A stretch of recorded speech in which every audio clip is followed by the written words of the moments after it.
Hi, everyone, and welcome back to BeBrave.bu. With me is the wonderful, amazing Dr. Maribel Lopez with me in her beautiful home, which she's shortly going to transition into Yes. another bigger, beautiful home, God willing. And so we have here Maribel. Maribel, tell us a little bit about you. I know she's multi-talented lady. I'm so amazed by everything that she's doing. As you can see, she has some of her books laid out here and her wonderful poster over here, Dr. Lopez Quote of the Week. So, tell us a little bit about you, Maribel. So what are some of the things that you're doing right now? Where are you going? Tell us a little bit. Who is Maribel Lopez? Wow. So first of all, thank you for having me here and for this interview. I just love your organization. Be brave, be you. In the Dr. Lopez Quote of the Week book, there is a quote. Some of these quotes are mine and some are not mine. They're just helped me throughout my life. Mm-hmm. And one of them is be you, do you, be unique, mm-hmm. be courageous. I want to thank you, and I'm so happy with your organization. The name is just like, I'm drawn to it. Because all of us at some point experience fear, and we have to also experience that moment where we say, let's be brave, let's be courageous. Enough is enough. And enough is enough. Yes, yes, mm-hmm. Exactly. Lately I'm like, I'm done. I'm just done with that. Yes. So a little bit about me, oh my God, a little bit of everything that I do. It's interesting when you ask me, tell me about Maribel Lopez. Uh-huh. It's for me, it's one dimension of me. And then if you say, tell me about Dr. Lopez, it's another dimension of me. Yes. Nonetheless, it all encompasses me, right? Who I am. Mm-hmm. Maribel Lopez, oldest of 6 on my mother's side. Because I do have a few siblings on my father's side. I'm still the oldest, by the way. They're younger than me. They're so cute. I love them. 5 girls and 1 boy. Okay. I was born in the beautiful island of Puerto Rico. And I was raised in Caguas, Puerto Rico. Okay. And a little bit in San Lorenzo and other areas like Salinas and stuff. But I'm from Caguas. Okay. They say that's where the Afro-Caribe is from. Okay. So when I look at myself in the mirror, I'm like, yeah, I'm from Caguas. Love it. Yeah. So, that's a little bit about me on that note. Came here to the States around the age of 11 and a half. Mm-hmm. I always say it was a very difficult, it is a very difficult stage in someone's life to be transitioning. And can I just say something, or may I just also include this? Mm-hmm. There's a myth about, Puerto Ricans not being either immigrants or Puerto Ricans not feeling... the immigrant experience? The immigrant experience. There's a myth about that, and I want to talk about it all the time just to help us grow a little bit in that area, but I'll be publishing about this soon. I'm actually writing my personal story as we speak, yeah. And so it was traumatic for me. It was traumatic. And once I tell you a little bit more about my life in Puerto Rico, I was already in a traumatic event in my life. Yet it's still a cultural shift. It is a cultural shift. It's a shift. It's a cultural shock. Mm-hmm. And it was difficult. And then it happened in my preteen, 11 and a half. That's I when turned 12 you're becoming, transitioning into womanhood. Yes. Mm-hmm. And it was so difficult because I was reading in your story.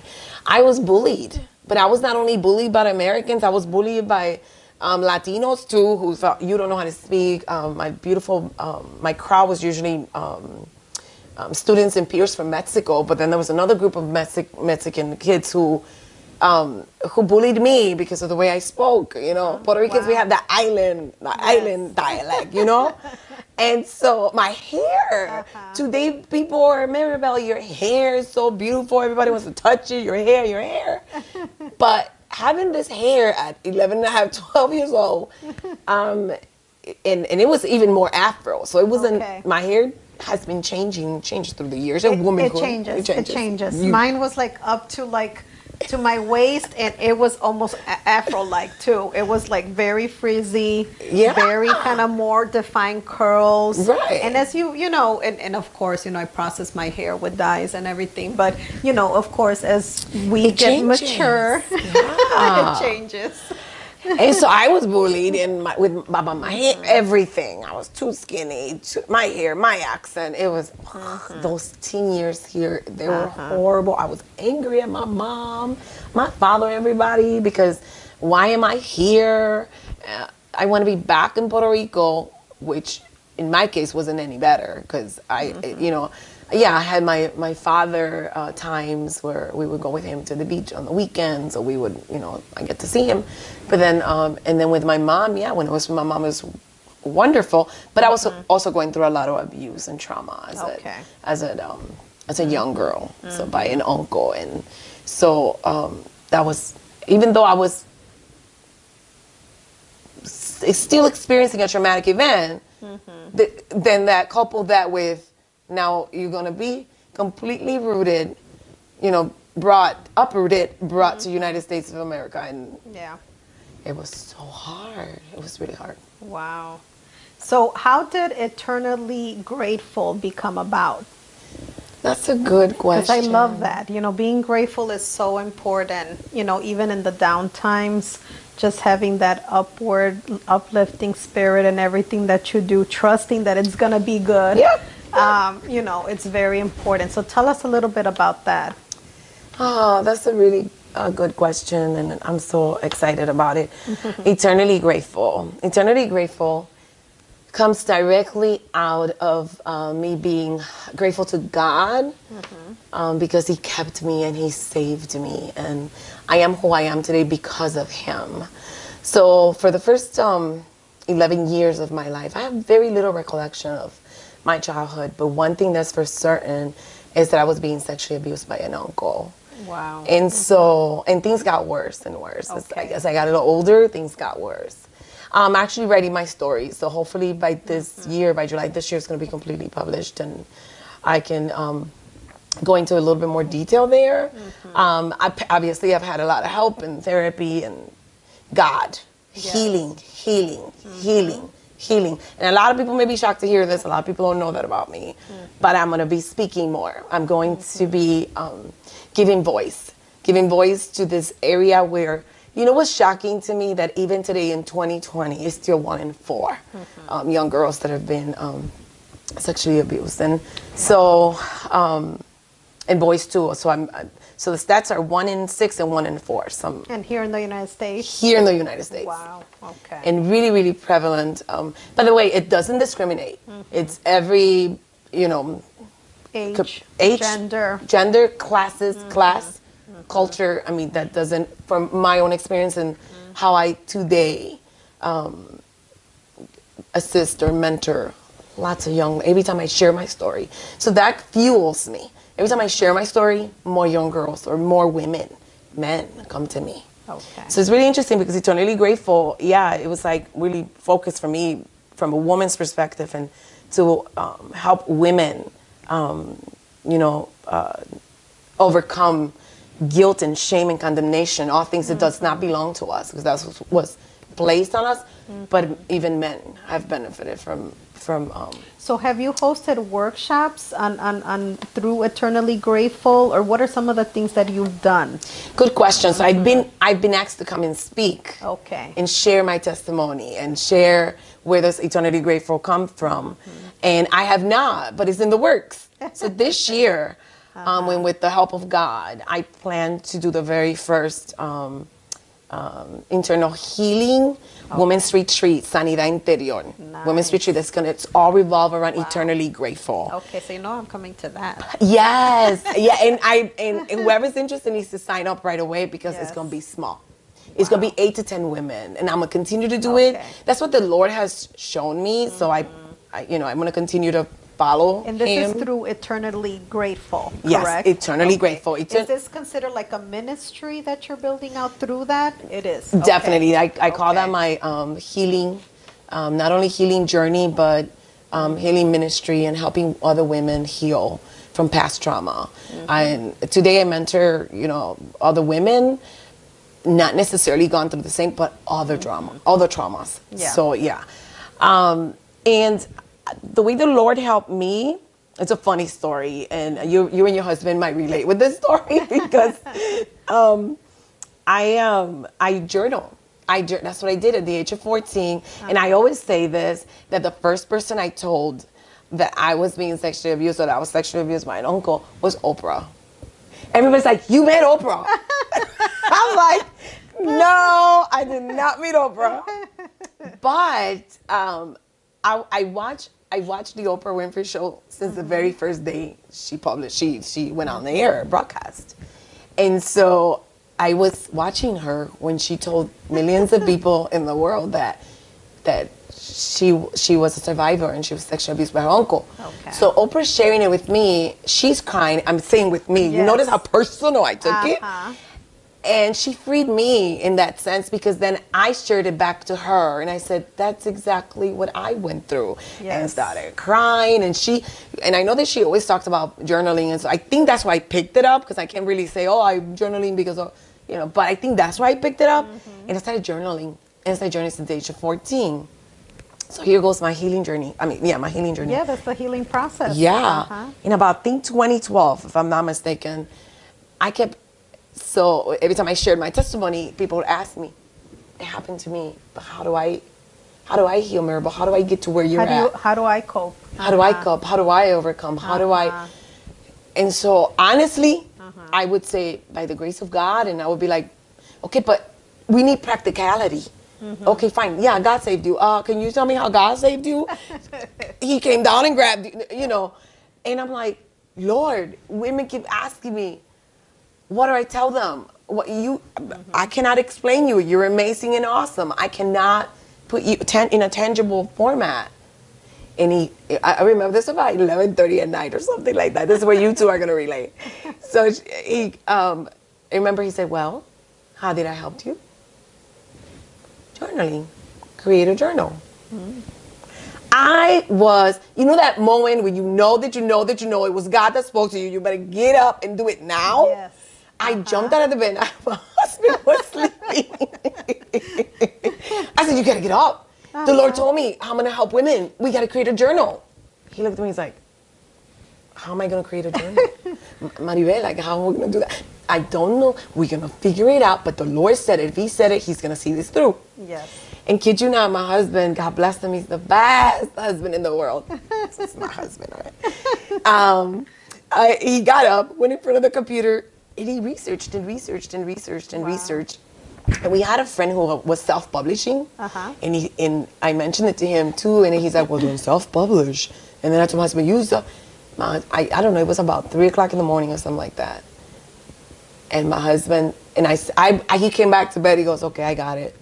I know how we're going to do this and whatever. I'm like, I was sleeping, just roncando. I was snoring. And he already figured out how this was going to happen. I'm like, hallelujah, we start tomorrow. And then I was just on him, and it's been so amazing because he learned how to self-publish, and we self-published Eternity Grateful.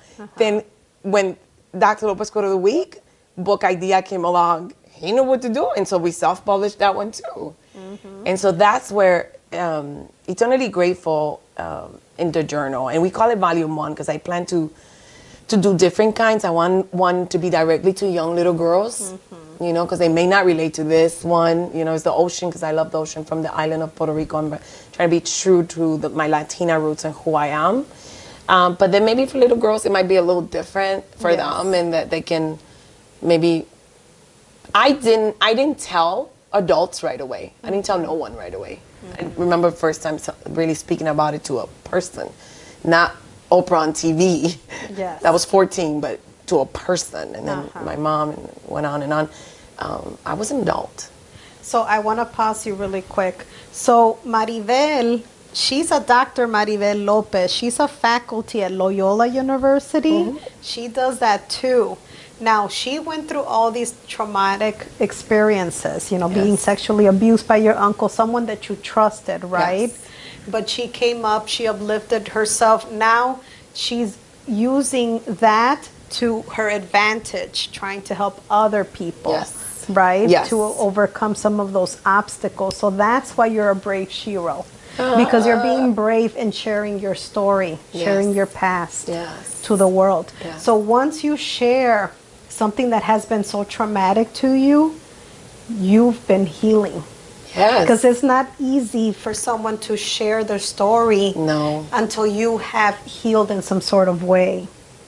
You might be going through some stuff still, but she's still pursuing, she's still trying to help. She's trying to, overcome everything that she's gone through. And every day. And every day. I applaud you for that. Thank you. It's a journey. It's a journey, yes. It's a healing journey. So has it been uncomfortable for you to kind of share that, story with other people? Because, you're now like, I'm writing my story, I'm publishing my book now. Has that been kind of challenging? Why did it take so long till now, right? Because of the same reason you mentioned. Exactly. It's very uncomfortable. Yes. It's not a beautiful thing.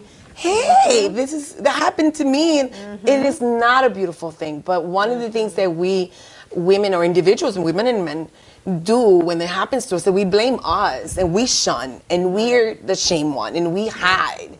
And and the enemy is so happy to always make you feel like, who do you think you are? And so I'm done with that. Remember, I was telling you I'm so done. So I am walking into my journey, into my healing journey, into my story. I'm learning to own my story. So when you said something to me, you're owning yourself earlier today. You're owning it. Mm-hmm. I'm owning it. That's my story. She's owning it today too.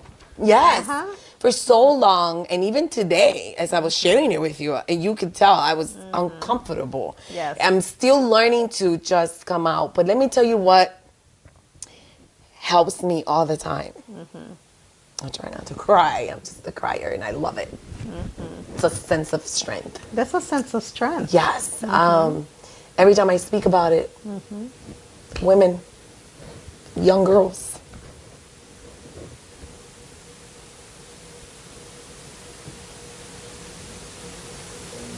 and today I know my mission. It's part of my mission. It's part of my purpose in life. To help women and men set free from this shameful thing that we didn't do to ourselves. It was done to us. It's not easy. It's uncomfortable. But you know what? Today I don't ask why. Today I'm eternally grateful to the Lord because He saved me and He helped me through it. Here I am today. And has it been hard? It has been really, really difficult to sit in school, listen to the teacher, read textbooks, and this is always with you. It's part of who you are. Yep. And then but all the things that come with that is ugly stuff. It's feeling unworthy, feeling worse than worse.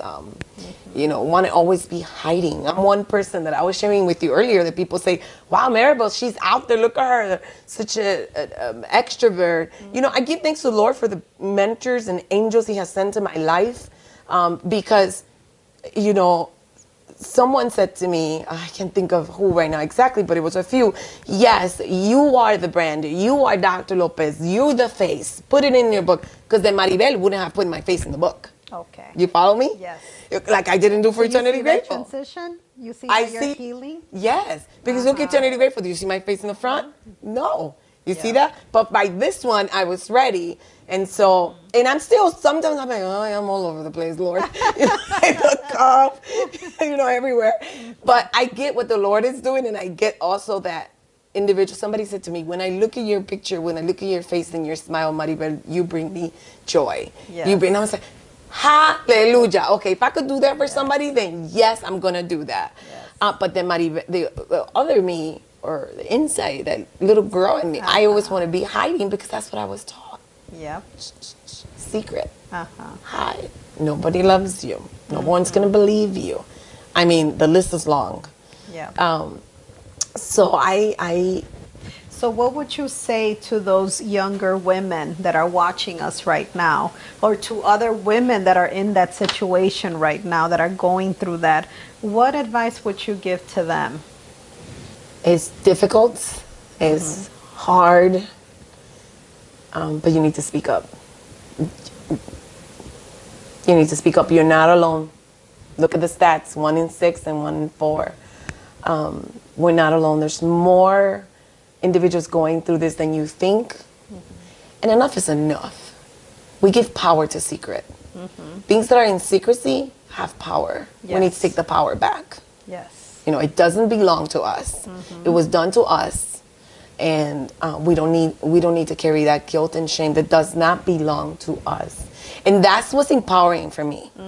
That's what's empowering for me. That wait a minute, this was done to me.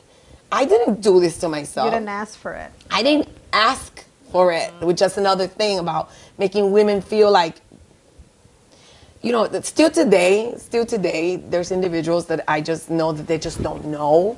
And so I have this love and humbling heart for them. They don't know. They still ask me, why didn't you say something? And that feels so accusatory. You're right. It happened because I didn't say anything. No. Really? I'm 5 years old. I'm 6 years old. You're telling me you're going to kill me or my whole family. Yeah. I'm going to speak. Yeah. That's not going to happen. You know? So I always have to remember that that was that little girl, but I'm not that little girl anymore. I still today have to nurture that little girl. I still today have to give her the love and support that she needs or she needed because I didn't Does have she it. affect you still? Very honestly, authentically, tell me, does it still affect you Oh, of course. as a woman? Of 100%. Okay. It's Because part of who I sometimes- am. Because I asked that question because a lot of women, especially younger girls, feel that, oh, you know, well, she's completely normal now. Like, oh my God, no. There's healing, there's transformation happening, there's a journey happening right Every there. day. So I Yes. stay in the Word. I try to eat as good as I can possibly get because I love candy. Work out, stay active, stay connected with powerful, positive women. So these are the things that she does. This to- is what to I do. help I continue to grow. I read a lot of books. I journal. I pray. I meditate. You think about it. I stay connected. I try not to be in toxic circles. Your circle is very important. Yes. If you continue to be around a circle of individuals who are always like, oh, life is whatever. I don't, you know, all the stuff they say and same old, same old. You know what? I refuse to live with the same old attitude. No, today I'm gonna do something different. Look at today's Saturday, Yes. January 18th. You and I could be doing nothing, watching TV, eating Yes. whatever. And we decided, no, we're doing this interview and we're gonna definitely hope that it you know, it's gonna touch someone. It's gonna touch Your someone, story is help gonna, someone. you know, help someone that, you know, just at least if it's own, you know, even just recognizing Yes. that there is something that's wrong. Yes. You know, I need to speak up. I need to do something for myself. Yes. You know, the process is not gonna be totally peaches and roses, of course not, but you know, it has to be your process. It's you that you're going through it, and the power that you have is to speak up, to, you know, to start doing stuff that's going to make you uncomfortable, that's going to push you to that, you know, becoming the true self that you're supposed to be, right? If we don't speak up, if you don't speak up, it could happen to the next of you. Your sister, your brother, your cousin, your in the home. It could happen. We need to speak up. Someone needs to know that someone did this, or someone, you know, or the family within the family, or a friend. Everybody loves that friend comes over, and that's the friend sexually abusing the children in the home, and no one knows because that person has traumatized the children not to say anything. I'm speaking out of experience, and I'm speaking about these scenarios have happened to the girls that I mentor and even young boys. Yeah. So we don't speak up, it could happen to the next. I could see you totally writing a book that's geared towards even moms and children. Oh. You know, where you kind of teach like the process of seeing the signals, you know, how do you speak to your child when they're going through that, and you know, that is just something so that powerful. Yeah. I could see you doing that. Yeah, lately I've been excited about doing a children's book. I have two grandchildren, boys, and they have inspired me. Like, I need to do a grandchild book. I want to do it. It could be something about it's okay to go tell mommy and daddy or someone you know, or someone, not someone you trust. That's something that I would change. Yep. First of all, one of the things that that hinders in you in a person is trust. We trust no one. I can't. The person, my uncle, the person supposed to love me, is hurting me. So why would I even trust my friend? So trust has nothing to do with it. It's just go tell someone. Yes. Someone that maybe outside of the family or maybe inside of the family, but just say it and continue to say it, because I know of stories where the young girl continued to say it and everybody was completed to brush it off until some intervention was done and she was believed. But that's one thing that I would encourage, and it would be in that book if I write that book. Yes. So where is Dr. Lopez going in the future? What are your future plans? And, you know, where do you see yourself in the future? I love this question. I see Dr. Lopez as, one of my passions is students. But because I was a student who struggled so hard through the academic system, my heart goes out to students that perhaps may have gone through what I went through. And students in general, because everyone has a different life story. Everyone has a story. But one of the things that sometimes I just want to scream it out and tell all the students, specifically when they tell me they just want to drop out of school or they don't have the money or they're in a domestic violence situation. Their father says school's not for girls. That shocked me. Wow. We're in 2020. Today, and we're in 2020 and we School's still not hear for that. girls. Wow. That's what some of my students hear. The whole scholarship came from, well, aside from, I got to tell you the whole story. Tell us about the scholarship. Yeah, really let me tell you a quickly. little bit about the scholarship. And it's specifically to help students fund their schooling. But also, I am a strong believer it takes a village to raise a child. Yes. And so, in the collective, we can all support students to go to school. And that's why my husband and I thought that the non-for-profit foundation could be a good way to start to, in the collective, have individuals help us, fund the scholarship so students can go to school. But the funny story, an amazing story behind the book, the Dr. Lopez Quote of the Week book, I'm a very motivational type of speaker and teacher in the classroom. So I'm always motivating the students. And I tell you why. I want to give them a different perspective. Yes. I don't, because of what I went through, I know I have some students sitting in my classroom with sometimes their heads are down. Sometimes they feel like life sucks. We're done. I can't do this anymore. And so when they walk in my classroom, I just want to be a ray of light, and I just want to help them and motivate them. Thank you. You're like a ray of light to me all the time. Thank you. And I love that about you. Thank you. So what they did, was they started quoting me in the classroom. They started quoting me in the classroom, and they started Snapchatting me. Wow, that's how it started? That's how this started. Wow. Yes, okay. that's one student named Clarion Sanchez. She started Snapchatting my quotes because she was getting motivated, and everybody was getting more. She started Snapchatting, and she would post it on social media. Wow. So then people that I didn't even know were even commenting, where is Dr. Lopez Quote of the Week? Where is Dr. Lopez? Something like that. That's wow. That's the story behind this. I like that. And so at the end of the year, when they're about to graduate, I always throw them a small little celebration, and I always gift them a poem, one of my favorite poems, which is Our Deepest Fear by Marianne Williamson. Okay. And so I always gift them that, and they're like, we're not done, Dr. Lopez, we have something for you. So what they did is that throughout the semester, they had quoted me, and they put it in a journal format. That is so sweet. They not only did that, they screenshotted the Snapchats and the comments people were putting under. Way. So they gifted this to me. And when they gifted it to me, I'm like, this doesn't belong to me. This belongs to you all. I was like, thank you, thank you, thank you. We're gonna do something. Someday we're gonna do something with this. So in talk with my husband and my best friend Damaris, we were talking, and then we're like, my husband was like, well, you know what I could do, babe? Let's self-publish it. Okay. Let's self-publish the book, and the funds of the book are going to be towards establishing a scholarship fund. Wow. And everybody was on board, and we had our first gala last year. 259 people showed up, and we raised $10,000, and we just turned in that check. That is awesome. Yeah, and that's the story behind that book. Wow. Now this year, I love that. yeah, it's the students, and I said, you know what, this is going back to the students.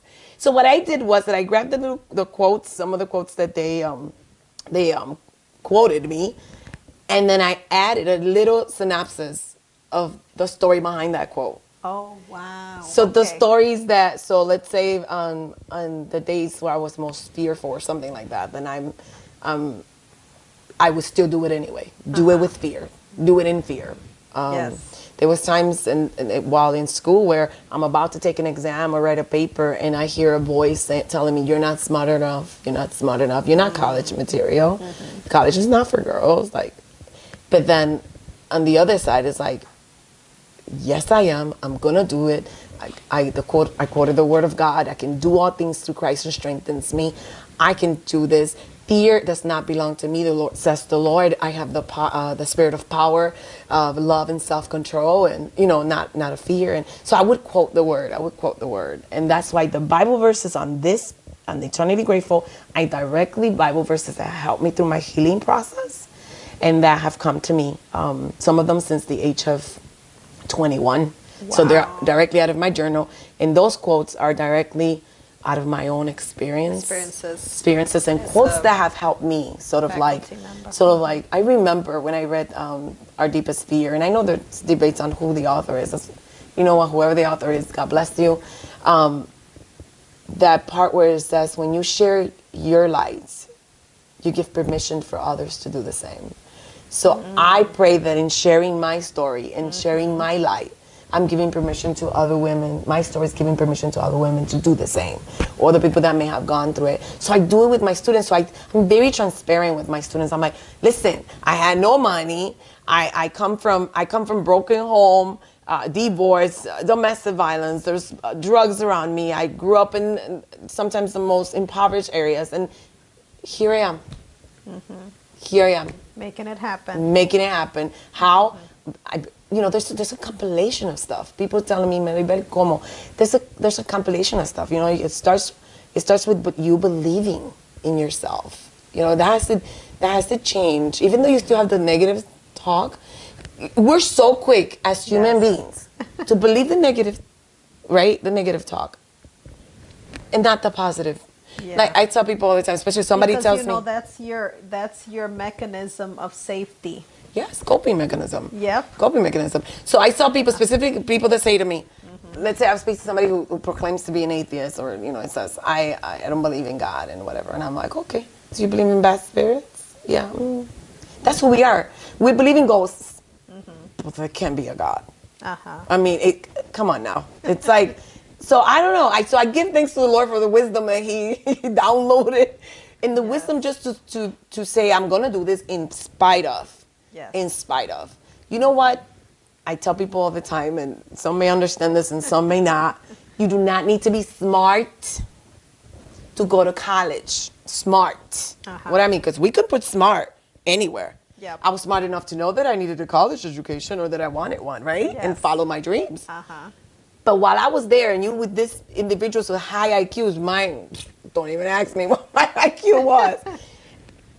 That's not what helped me through college. You know what helped me through college? What? Perseverance, passion, vision, focus. Because it's easy for me to just go out the door, right? And just go have fun, go shopping all day. Forget this interview, Lisbeth. Let's just go shopping all day. Where was our focus? Yes. So it's determination. I hire tutors. Thank God for the programs that are in colleges for individuals who need the assistance. I applied, and I was a member of everything you can think of. to help me be a better student because I didn't know how. But the thing is, you were putting yourself out there. You have to. You have to. You have right? to. You have to. You have to get I have 4 uncomfortable. kids, and constantly telling even my daughters today that they're still finishing college, get involved. Get involved. You don't need to be the brightest. You don't need to be the leader. You don't. None of that. And it's just making the decision to do it. Get involved. Nothing happens. I say this to my students all the time. Nothing happens until you make the decision. Yes. While I'm like confused, well, what am I to do? What am I gonna do? Well, nothing's gonna happen. Pero if I say, I'm going to school and I'm gonna graduate with my associates or my bachelor's or my certificate, whatever it is you're going to. If you want to go to trade school, great, beauty school, wherever. But you focus and you decide. Then you focus, you persevere, you stay determined. You can do this. And in terms of scholarships, I pray to continue to be funding the scholarship to live on forever. I tell my husband that's our legacy right there. We don't send thousands of students to college. And I apply. This is my way of giving back and paying it forward. Because I applied to every scholarship, stipend you can think of. I got $25. I had a Target card one time for $25. Hallelujah. I went and stacked me up with a bunch of candy because I love candy. To sit in class to 10:45 p.m. sometimes. Okay, my class ended at 10:45 p.m. And I got 500, I got 1,600, I got 1,800, I got 10,000 and 14,000 scholarships. You just need to apply. What is it going to take from you? It's going to take from you to sit down, focus, complete the application, and do what you have to do, and say no to maybe going to the movies Friday night. Yes. And then go to the movies on Sunday because you're done submitting all the applications. So it's not that you sacrifice, one thing to the other, but we don't talk about sacrifice. Sacrifice is part of it. Yep, exactly. You do. I tell when I graduated with my doctoral degree, I took my nieces and my nephew, my kids, and I said, you guys sacrifice time. Your auntie's time, your mama's time for me to go to school, This is as much yours as it is mine. And so I don't take that for granted. I'm eternally grateful. Eternally grateful to God for everything that I've been able to accomplish. And there's more to come. I'm so excited. Can't wait. And Lisba, I'm doing it in fear sometimes. So I love every post you put on there. I'm following your page. Okay. Where those posts that you put, courageous, be courageous, Yes. oh my Lord. I love specifically the one that you put with the, I'm calling her a young girl, I don't know her age, and she's playing the timbales. Yes. And you said, look what you could do with passion. Girl. Yes. Thank you. I'm like, yes, passion. Yeah. So thank you so much for your time. Where can we find you? How can we connect with you? Yeah, so I have an Eternally Grateful Facebook page. There's a Dr. Lopez quote of the week Facebook page, and I laugh because Dr. Lopez quote of the week, and we try to put a quote once a week.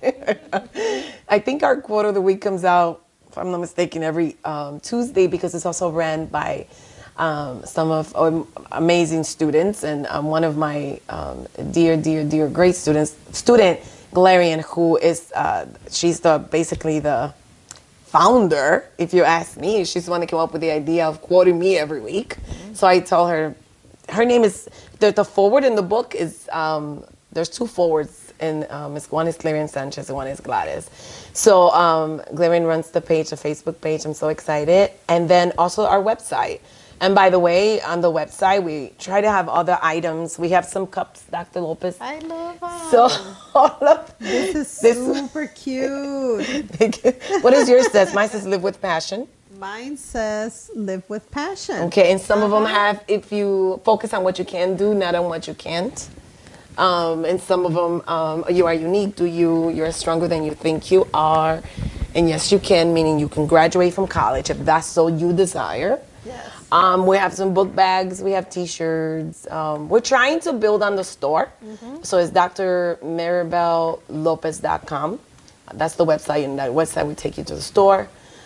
Because all of the sales, and donations go towards continue to fund the scholarship that we pray lives on and helps students just go to college. That's really nice. Pretty soon, right now, we're working on the application process, where students can go directly into the website. Okay. And submit an application to be considered for the scholarship. So There's a this is committee. kind of open to Anyone. any student. Any Okay. student, anyone wanting to go to school and obtain their And what is it again to connect to the scholarship application? is www.drmaribellopez.com. Okay. And just request more information and we'll have the application for you. The first scholarship, we directed it to the very first one-of-a-kind online bilingual MSW program. Oh, okay. And I was at Loyola University. And the reason why that was the focus is because Loyola took a stand and a stance into, we need to have a bilingual program and a graduate bilingual program. And so I'm so grateful for the fact that Loyola took the initiative to do that. And so with the students, we decided that our first was going to be towards the MSW bilingual program. And who knows, in our hopes is that it can still live on at Loyola in the bilingual program. Yes. But then students from other schools can apply directly to the foundation for other schools.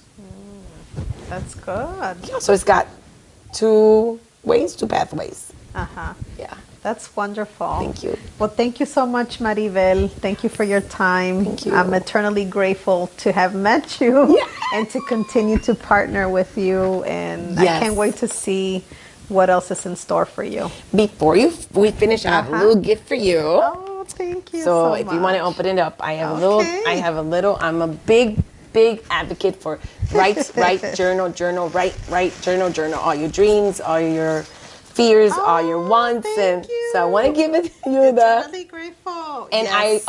I often sign it and I put Bible verses for you in the first page directly to you. So I pray about it and the word that the Lord gives me for you is in the first page. Yeah. And I wanted to give you this little notebook because it's going places and I know that's exactly where you're going.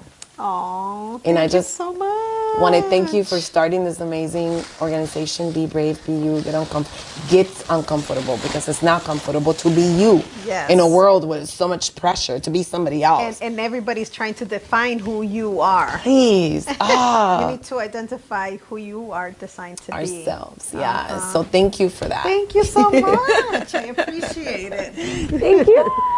And thank you Okay. everyone for listening. Okay, thank you everyone. And don't forget to subscribe to the channel and Yes. put a thumbs up if you like this video and feel free to comment. I want to hear from you, okay? Thank you so much. Bye. Bye-bye.